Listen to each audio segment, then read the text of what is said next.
Hello दोस्तों, welcome back to new video. दोस्तों, आप सभी का फिर से स्वागत है एक बेहतरीन वीडियो में।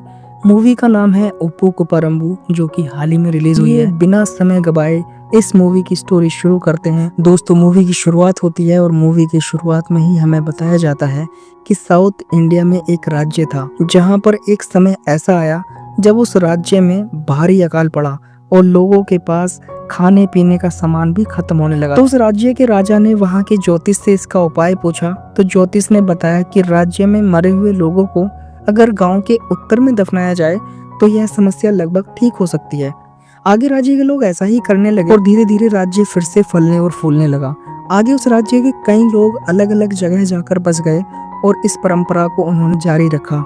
इसके बाद सीन शिफ्ट होता है और हम देखते हैं चिट्टी जयापुरम नामक एक गांव, जहां पर गांव के उत्तर में मरे हुए लोगों को दफनाने की प्रथा 200 साल से चली आ रही है। आगे हमें दिखाया गया है आज इस गांव में मुखिया की मौत हो गई है और उसे दफनाने के लिए पूरा गांव समाधि स्थल पर इकट्ठा हुआ है। और यहाँ हम देखते हैं भीमैया और मधुराजू नाम के दो लोगों को, जिन्हें देखकर यह साफ समझ में आता है कि ये दोनों मुखिया की फैमिली से चलते हैं और दोनों ही मुखिया बनना चाहते हैं। यहाँ पर हम मुखिया की लड़की अपूर्वा और मुखिया की पत्नी को देखते हैं, जिनका रो रो कर बुरा हाल हो गया था। अब हमें चिन्ना नाम का एक लड़का दिखाया जाता है, जो प्रेजेंट में इस 200 साल पुराने कब्रिस्तान की देखरेख, साफ सफाई और मरे हुए लोगों को दफनाने का काम करता है। यहाँ पर हम एक बात यह भी देखते हैं कि लोगों को दफनाने के बाद उनके नाम का एक बड़ा सा पत्थर गाड़ा जाता है और उस पर उनकी अच्छाई भी लिखी जाती है।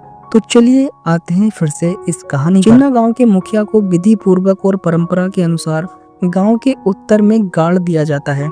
मुखिया की समाधि पर एक सुंदर सा पत्थर लगाया जाता है, जिसे देखकर भूमैया कहता है कि जब मेरी मृत्यु हो तो इससे भी बड़ा और चिकना पत्थर मेरी समाधि पर गाड़ना। इसके बाद हम चिन्ना के घर का सीन देखते हैं, जिससे पता लगता है कि चिन्ना की माँ को एक गंभीर बीमारी है और वह चिन्ना से एक प्रॉमिस लेती है कि जब वह मर जाए तो उसे इसी गांव के कब्रिस्तान में एक हरे भरे पेड़ के नीचे दफना देना। वह दुखी होता है, लेकिन वह अपनी माँ की अंतिम इच्छा को भी पूरा करना चाहता है। आगे सीन शिफ्ट होता है और हम देखते हैं कि गाँव के मुखिया के मरने के बाद अपूर्वा को गाँव का नया मुखिया बनाया जाता है, लेकिन उसे प्रशासन चलाना बिल्कुल भी नहीं आता था। सभा में वह ठीक से शपथ भी नहीं दोहरा पा रही थी। यह सब देखकर वहाँ भीमैया और गांव वाले उस पर हंसने लगे। भीमैया और मधुराजू सोचने लगे कि जल्द ही एक सप्ताह बाद होने वाले खुले दरबार की बैठक में इससे हमारे लोग ऐसे ऐसे सवाल पूछेंगे कि यह खुद ही मुखिया की पदवी छोड़कर भाग जाएगी। अब एक सप्ताह बीत जाता है और खुले दरबार में सभा बुलाई जाती है, जहाँ पर भीमैया और मधुराजू के आदमी तरह तरह के सवाल अपूर्वा से पूछने लगते हैं। लेकिन मुखिया ने मरने से पहले ही सभी सवालों के जवाब देने की तरकीब अपूर्वा को भली भांति सिखा दी थी। तो अब क्या था, अपूर्वा छोटे मोटे सवालों को तो यूं ही टाल देती है, लेकिन असली समस्या तो तब होती है जब चिन्ना सभी को बताता है कि हमारे गांव का 200 साल पुराना कब्रिस्तान पूरी तरह से भर चुका है। 4 गड्ढे बचे हैं और गांव में मरने वाले लोगों को अब कहां गाड़ा जाएगा। यहाँ पर अपूर्वा फंस जाती है और भीमैया और मधुराजू को भी अब बोलने का मौका मिल गया था। हालांकि अपूर्वा के पास अभी तो इसका कोई जवाब नहीं था, इसलिए वह इस प्रॉब्लम को समझने और इसका सॉल्यूशन ढूंढने के लिए गांव वालों से 2 दिन का समय मांगती है। गांव में भी यह खबर आग की तरह फैल चुकी थी। सब इन्हीं सवाल जवाब में उलझे हुए थे। आगे हम देखते हैं कि चिन्ना और उसकी माँ को अस्पताल में दिखाया जाता है। वहाँ से लौटते वक्त चिन्ना की माँ उससे पेड़ के नीचे गाड़ने वाली बात पूछ लेती है, लेकिन चिन्ना इस बात को टालने लगता है और आखिर में वह अपनी माँ के सामने हार जाता है और प्रॉमिस करता है कि वह अपनी माँ को इस गांव के कब्रिस्तान में हरे भरे पेड़ के नीचे ही दफनाएगा। अपूर्वा के पास इस प्रॉब्लम का कोई सॉल्यूशन ढूंढने के लिए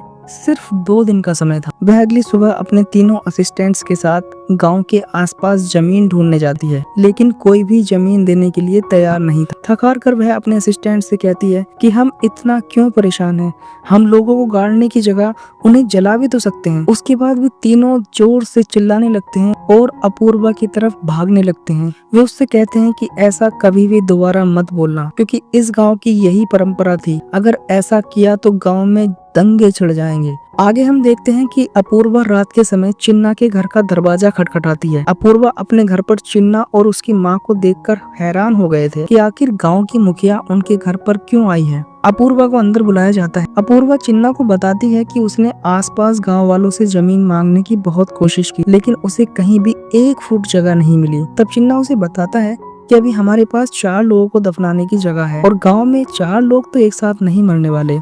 तो अभी हमारे पास कम से कम 1 से 1.5 साल है। लेकिन मुसीबत ये थी कि कौन पहले मरेगा और किसको पहले जगह मिलेगी। इसके लिए अपूर्वा चिन्ना से उन लोगों की एक लिस्ट तैयार करने को बोलती है जिनकी उम्र ज्यादा है और जो लोग 1 या 1.5 साल के भीतर मर सकते हैं। चिन्ना अगली सुबह गांव में घूम घूम कर 8 लोगों की एक लिस्ट तैयार करता है जिसमें उसकी माँ का भी नाम होता है। आगे हम देखते हैं कि 2 दिन का समय पूरा हो चुका था और अपूर्वा को भरे दरबार में कब्रिस्तान की समस्या का समाधान भी बताना था। वह गांव वालों को बताती है कि उसने चिन्ना की मदद से गांव की इस प्रॉब्लम का सॉल्यूशन ढूंढ लिया है। उसने 8 लोगों की एक लिस्ट तैयार की है, जो पहले मरेगा उससे समाधि स्थल पर जगह मिलेगी और अभी उनके पास 4 लोगों को दफनाने की जगह है, यानी कि उनके पास अभी 1 से 1.5 साल का समय है। तब तक वह कोई ना कोई सॉल्यूशन तो ढूंढ ही लेगी। पूरी सभा एकदम शांत हो जाती है। कुछ देर बाद मधु, राजू और भीमैया अपने अपने परिवार के इतिहास बताकर 2 जगह फिक्स करने के लिए लड़ने झगड़ने लगते हैं और धीरे धीरे गांव के सभी लोग आपस में लड़ने लगते हैं कि पहले उनके परिवार वालों को 4 गड्ढों में से जगह मिलनी चाहिए। यानी यह समस्या अब और पेचीदा हो गई थी। अगले दिन गांव में अपूर्वा संदेशा भिजवाती है कि फिर से दरबार लगाया जाएगा और लॉटरी से यह डिसाइड किया जाएगा कि 4 गड्ढों में से किसे जगह पहले मिलेगी। और दोस्तों, आपको यहाँ बताना चाहूंगा कि अब इस लिस्ट में 8 नहीं बल्कि 9 नाम थे। भूमैया ने भी अपना नाम इस लिस्ट में जुड़वा लिया था। अगली सुबह गांव में दरबार लगता है और पर्चियों से भरा हुआ डब्बा स्टेज पर लाया जाता है और एक छोटी बच्ची उस डब्बे से एक एक करके पर्चियां निकालती है, जिसमें अब तक 2 बुढ़ियों के नाम निकल चुके थे। जब तीसरी पर्ची निकलती है तो मधु, राजू के दादा का नाम निकलता है और उसके आदमी वहाँ खुशी से झूमने लगते हैं और पटाखे फोड़ने लगते हैं। अब आखिरी पर्ची निकाली जाती है और यह पर्ची थी चिन्ना के माँ के नाम की। चिन्ना की माँ बहुत खुश होती है, लेकिन चिन्ना अपनी माँ से बहुत प्यार करता है तो वह वहाँ पर उदास हो जाता है। इसके बाद मधु, राजू के आदमी भीमैया को चिढ़ाने के लिए डांस करने लगते हैं। खुशी से पागल मधु, राजू पूरे गांव को उसके दादा को मिली जगह की खुशी में रात्रि भोज पर इनवाइट कर देता है। मधु, राजू की पार्टी में खाना और शराब परोसी जा रही थी कि इतने में एक बेवड़ा शराबी दारू बनाने की जिद करने लगता है और शराब से भरे बर्तन में उल्टी सीधी चीजें डालने लगता है। अगली सुबह हम देखते हैं कि उस घटिया शराब की वजह से 4 लोग एक साथ निपट चुके हैं और एक नई आफत फिर से अपूर्वा के गले में आ पड़ी थी। उन 4 लोगों को एक साथ दफनाया जाता है और अब कब्रिस्तान पूरी तरह से भर चुका था। गांव में संदेशा भिजवाया जाता है कि कब्रिस्तान पूरी तरह से भर चुका है, अगर किसी को मौत आ रही हो तो कृपया करके अभी ना मरे, और कब्रिस्तान पर हाउसफुल का बोर्ड लगा दिया जाता है। अगले दिन चिन्ना अपनी दुकान से समाधि का एक पत्थर बोरे में भरकर अपने घर ले जा रहा था। इसी बीच रास्ते में अपूर्वा की गाड़ी रुकती है और अपूर्वा को देखकर वह हड़बड़ा जाता है और उस पत्थर का नीचे गिरकर एक कोना भी टूट जाता है। अपूर्वा चिन्ना से गाड़ी में बैठने को बोलती है क्योंकि आज वह आसपास के गांव के मुखिया के पास जाकर 1 एकड़ जमीन खरीदने की बात करने वाली थी। वह एक के बाद एक गांव के मुखियाओं से मिलती है, लेकिन ज्यादातर मुखिया उसका मजाक बनाते हैं। उसके बाद एक गांव के मुखिया जमीन देने को तैयार हो गए थे, लेकिन वे 1 एकड़ की कीमत 1 लाख रुपए बताते हैं, जो कि गांव की आम जमीन की कीमत की 4 गुना थी।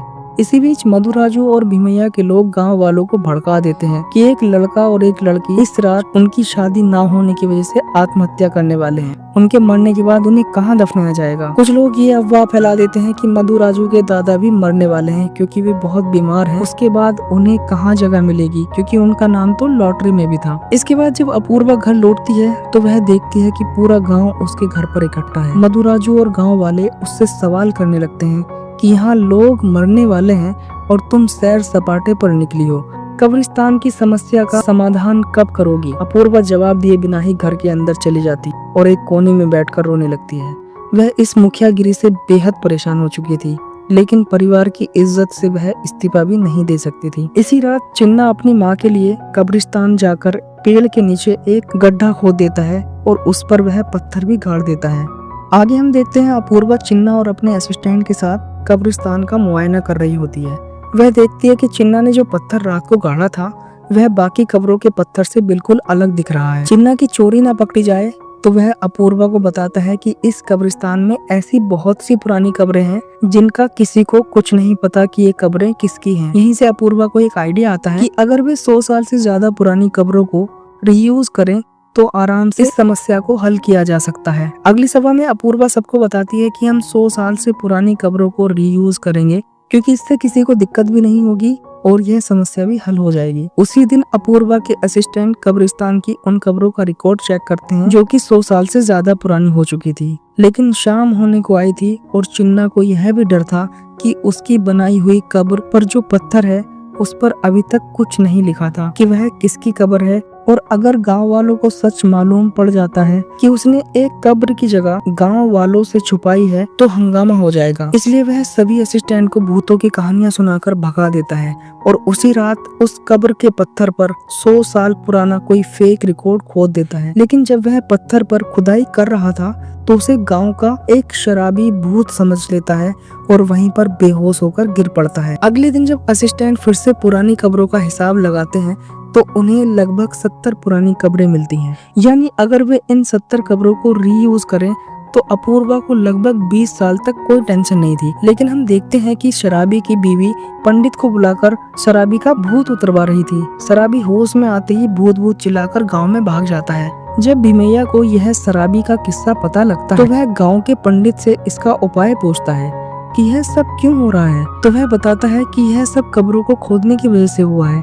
अगर खुदाई हुई तो ऐसे ही तुम्हारे पूर्वजों की आत्माएं बाहर आकर गांव वालों को परेशान करती रहेंगी। अगले दिन अपूर्वा और चिन्ना कब्रों की खुदाई करना शुरू ही कर रहे थे कि भूमैया का आदमी आकर उनसे उनके पूर्वजों की कब्र खोदने को साफ मना कर देता है। तो अब वह मधुराजू के पूर्वजों की कब्र खोदने लगते हैं, लेकिन मधुराजू का आदमी भी आकर उन्हें रोक देता है। इसके बाद अपूर्वा फिर से फंस चुकी थी। भीमैया और गांव के बाकी लोग अपने अपने पूर्वजों की कब्र अलग अलग रंगों से पेंट कर देते हैं, मात्र उस एक कब्र को छोड़कर जो चिन्ना ने गांव वालों से छिपाकर अपनी माँ के लिए बनाई थी। बाकी पूरा कब्रिस्तान कलरफुल हो चुका था। आगे हम देखते हैं कि चिन्ना रात को जाकर मधुराजू के पूर्वजों की कब्र वाला कलर उस फेक कब्र पर कर देता है, जिसकी खबर मधुराजू को लग जाती है कि कोई बाहर का आदमी उनके साथ चालाकी कर रहा है। अपूर्वा चिन्ना को अपने घर बुलाती है क्योंकि उसे चिन्ना पर थोड़ा शक हो रहा था। उससे वह उस कब्र के बारे में पूछती है कि कहीं तुमने तो यह सब नहीं किया। इतने में अपूर्वा के असिस्टेंट्स उसे आकर बताते हैं कि गांव के लोग 200 साल पुरानी बातों को लेकर आपस में झगड़ रहे हैं। वे लोग गांव वालों के बीच का झगड़ा सुलझाने चले जाते हैं। अब अपूर्वा चिन्ना को बताती है कि उस लॉटरी वाले दिन लास्ट पर्ची में तुम्हारी माँ का नाम नहीं था बल्कि भीमैया का नाम था। फिर भी उसने पूरे गांव से झूठ बोला और तुम्हारी मदद की। अगर तुमने कुछ भी गलत किया है तो अभी मुझे बता दो, मैं इसका उपाय जरूर ढूंढ लूंगा। इसके बाद चिन्ना अपूर्वा से सब सच बता देता है कि उसने ऐसा अपनी माँ की आखिरी इच्छा पूरी करने के लिए किया था। अपूर्वा उसे तुरंत वह पत्थर कब्रिस्तान से हटाने को बोलती है और आगे हम देखते हैं कि भीमैया सभी गांव वालों को लेकर समाधि स्थल पर पहुंच जाता है और वहां पर अपूर्वा को भी बुलाया जाता है। भीमैया गांव वालों और अपूर्वा को बताता है कि तुम्हारे परिवार को अस्थायी रूप से मुखिया बनाया गया था। तुमने ये बात सबसे छुपाई। तुम्हारी जगह इस गांव का मुखिया उसे होना चाहिए। फ्रस्ट्रेट होकर अपूर्वा भीमैया को गांव का मुखिया बनाने के लिए एग्री कर जाती है। भीमैया के मुखिया बनते ही उसके आदमी कब्रिस्तान में ही डांस करने लगते हैं, जिससे वहाँ की भूमि कंपन होने लगती है, जिस वजह से चिन्ना अचानक पेड़ से नीचे गिर जाता है और उसका झूठ पकड़ा जाता है। एक बार फिर से गांव का दरबार लगता है। क्योंकि भीमैया अब मुखिया था तो वह चिन्ना को एक कब्र को गांव वालों से छुपाने के जुर्म में उसे गांव से बाहर निकाल देता है और वह अनाउंस करता है कि इस कब्र की जो ज्यादा कीमत देगा उसे ही यह कब्र मिलेगी। भीमैया वहां से चला जाता है और चिन्ना को गाँव वाले मिलकर पीटने लगते हैं। तभी उसका दोस्त दौड़ा हुआ आता है और सबको बताता है कि चिन्ना की माँ मर गई है, उसे मत मारो। चिन्ना गांव वालों की मार से नहीं बल्कि अपनी माँ की मौत की खबर से टूट जाता है। अब चिन्ना बेसुध होकर अपने घर की तरफ दौड़ने लगता है और अपनी माँ की अर्थी बड़े इत्मीनान से तैयार करने लगता है। इधर हम देखते हैं कि एक बार फिर से स्टेज सजता है और गांव के लोग एक कब्र की बोली लगाने के लिए इकट्ठा हुए थे। भीमैया और मधुराजू के बीच कंपटीशन चल रहा था और उस कब्र की कीमत 50,000 लग चुकी थी। मधुराजू इससे आगे कीमत नहीं लगाता, उठकर चला जाता है। अब भीमैया अपनी मूंछों को ताव देता है क्योंकि उसे लग रहा था कि अब उसकी टक्कर का आदमी पूरे गांव में नहीं। लेकिन गांव वाले एक एक करके कब्र की बोली बढ़ाने लगते हैं और अब बात भीमैया की इज्जत पर आ गई थी। अब तक यह बोली लगभग 95,000 रुपए लग चुकी थी। भीमैया खड़ा होकर अनाउंस करता है कि वह इस कब्र की कीमत पूरे 1 लाख रुपए देगा। उसके बाद सभी चुप हो जाते हैं और अपनी अपनी जगह पर बैठ जाते हैं। भीमैया के आदमी खुश तो हो रहे थे, लेकिन भीमैया का चेहरा उतर जाता है, जैसे उसका सबने मिलकर बेवकूफ बनाया हो। अगले दिन वह गांव की पंचायत को पूरे 1 लाख रुपए दे देता है। दूसरी तरफ चिन्ना की माँ की अर्थी उठती है। अपूर्वा और गांव वाले कब्रिस्तान के पास खाली पड़ी जमीन में विधि पूर्वक कब्र खोदकर उन्हें दफना देते हैं। यहाँ हम फ्लैशबैक में देखते हैं कि चिन्ना अपूर्वा को कब्रिस्तान की प्रॉब्लम सॉल्व करने के लिए एक आइडिया देता है। उस कब्र की बोली लगाने से कुछ समय पहले ही चुपचाप अपूर्वा भीमैया और मधुराजू की फैमिली को छोड़कर सभी गांव वालों को अपने घर पर बुला लेती है। वहाँ पर एक प्लान बनाया जाता है कि अगर कब्रिस्तान की प्रॉब्लम पूरी तरह से सॉल्व करनी है तो बोली 1 लाख रुपए तक पहुँचानी होगी। गांव वाले ऐसा ही करते हैं और चिन्ना यहाँ सबको बताता है कि उसने जब पुरानी कब्रों के बारे में पता लगाया तो मालूम पड़ा कि चिट्टी जयापुरम को बसाने वाले 4 भाई थे जो यहाँ सबसे पहले आए थे। तो इस तरह पूरे गांव वाले ही एक परिवार के लोग हुए, तो सभी को एकजुट होकर इस प्रॉब्लम को सॉल्व करना होगा। आगे हमें पता चलता है कि पास के गांव वाले भी एक प्रॉब्लम से जूझ रहे थे, क्योंकि उनके यहाँ बच्चे पैदा होते ही मर जाते थे।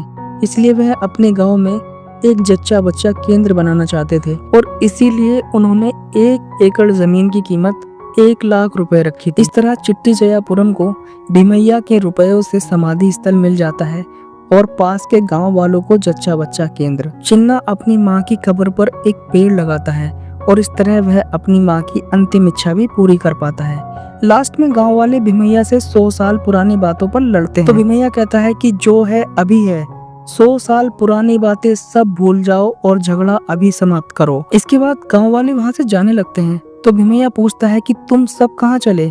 तो वे कहते हैं कि गांव की मुखिया अपूर्वा दीदी के पास, क्योंकि अभी तुमने कहा 100 साल पुरानी बातें सब भूल जाओ, तो इस हिसाब से आप भी हमारे मुखिया नहीं हो। इसी के साथ यह मूवी समाप्त हो जाती है। दोस्तों, अगर यह वीडियो आपको पसंद आई हो तो चैनल को अभी सब्सक्राइब कर दीजिएगा और वीडियो को भी लाइक कर दीजिएगा। मिलेंगे ऐसी ही किसी दूसरी वीडियो के साथ, तब तक के लिए बाय बाय। जय हिंद, वंदे मातरम।